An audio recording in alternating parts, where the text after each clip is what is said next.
So today we're taking a look at an HP all-in-one. It's the 24G014, I believe it is. It's a touchscreen. It's an all-in-one. Basically, it's a Core i3 6100U processor that tops out at about 15 watts. Beyond the fact that it's an i3 with a very low power laptop CPU in it, it does have some other issues. It's an older computer, and being an all-in-one, you can't really do anything to upgrade. You can do a few things like upgrading the memory or maybe changing the hard drive in it. But one of the things that we did notice when we were taking a look at it is it's trying to split coming across the top and across the bottom. So where getting into this used to be very, very difficult, now it's much easier, but it's also much less safe. It does have 8 gig of DDR4. It does have a 1 terabyte hard drive. It's an all-in-one, which means that you don't really have a separate tower and a separate screen. It's all into that one thing. Has a DVD drive and all that stuff.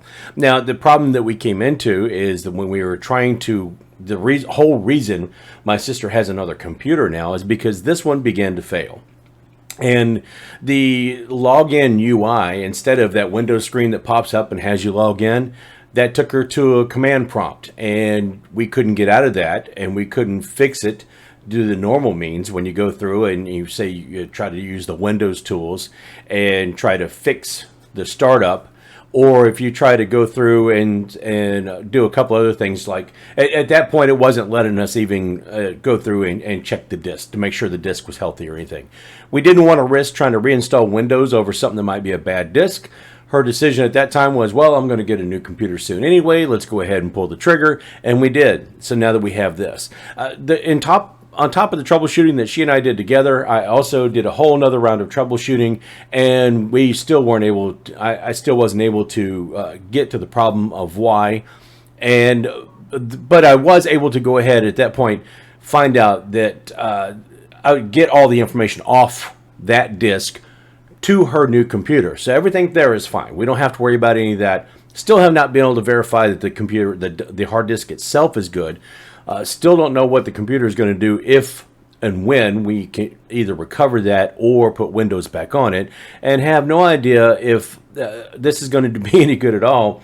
But I do have a plan. Because it does have an HDMI output on the back of it, I'm thinking maybe I can use this as a secondary monitor for a regular PC. Instead of just using this as a PC itself, maybe I can just use the touch screen part of that as a second monitor to go with another computer.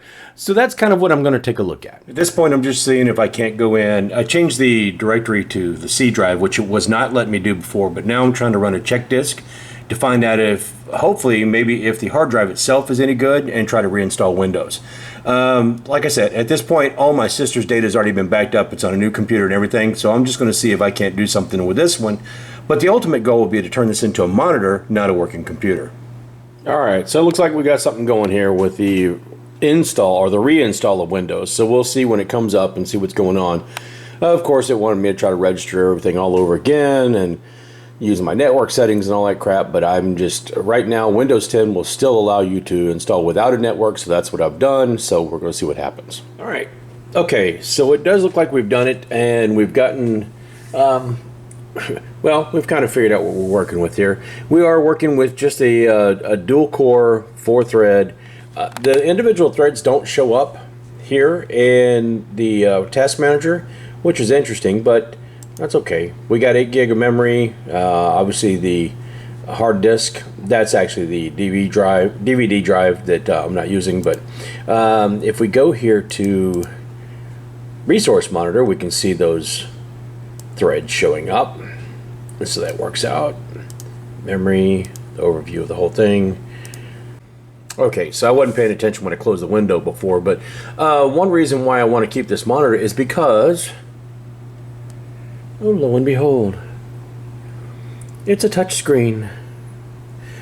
I've never worked with a touch screen. Well, that's not quite true. I had a 2-in-1. It was a small little 2-in-1 I played around with a little bit. But the touch screen ought to be interesting. I have not made use of one before, so we'll see how it goes. But, yeah, that ought to be interesting. We'll check it out.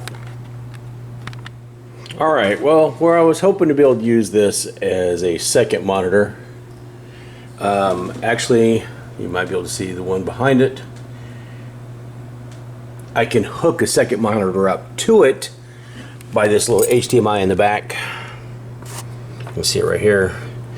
But I cannot actually hook the HDMI up from another source into this monitor to make it a second monitor. There is the availability with this all-in-one, not this one, but there has to be a little button on the bottom that connects, or it says HDMI, that will allow it to be the source, the switch from source to the secondary, and this one does not have it. So while this one's already slow and old and not going to be adequate at all anyway, I could make it a second monitor or have an extended monitor if I wanted to, but that wasn't really the goal of this. So this apparently is a fail, and we'll have to see what else to do. So all in all, it appears this is pretty much a failure. We were able to go ahead and reinstall Windows. We found out that the hard drive is good, or at least has some life in it. We were able to go ahead and reinstall Windows, albeit very slow running, and I can understand why she had some struggles with it in the first place.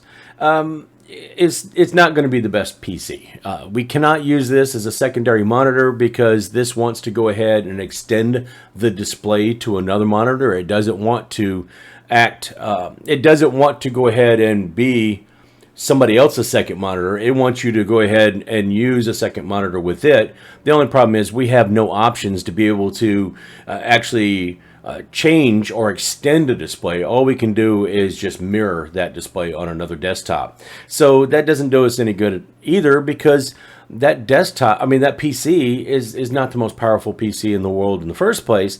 It would really struggle trying to run two screens, and we don't need two identical screens anyway. So that idea is out too.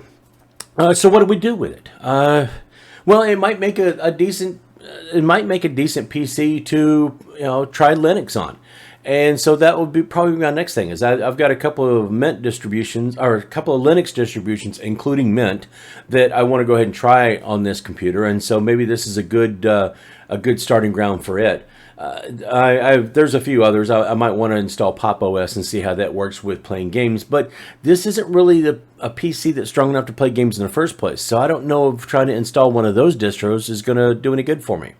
I'll kind of make that decision, and we'll see what happens, and maybe I'll take you guys along for the ride if I think it's interesting. But in the meantime, we were able to go ahead and save the PC. It is not going to do it's not going to do any good as it's not going to break any ground. I'm just going to put it that way. It's not going to be an upgrade for anybody at all. I might be able to take the memory out, I might be able to take the hard drive out, but then the screen, the touch screen, just goes to waste, and I hate that. I would really like to be able to use that somewhere, and it doesn't look like I would be able to. So I'm going to consider what to do with it, but in the meantime, maybe I will go ahead and put Linux on it. We'll see how that goes. But all in all, that's all I got for this one. I'm sorry it's slightly disappointing. It disappointed me. I wanted to be able to really do something more with this, and I wasn't able to. But if you liked the video or enjoyed what you saw going on, go ahead and throw a like on it. If not, I totally understand. You can hit dislike. Leave me any kind of comment you want. Don't forget to visit me on the other socials. Do subscribe if you're not already. I'm still really trying to hit 500 subs so I can get on some of these affiliate programs. There will not be any kind of affiliate link to this computer because, first of all, it's a 6 or 7 year old computer and you won't be able to get it. Second of all, I really am not a big fan of all-in-ones anyway. But you got what I got now. So until next time, folks, I'll see you later.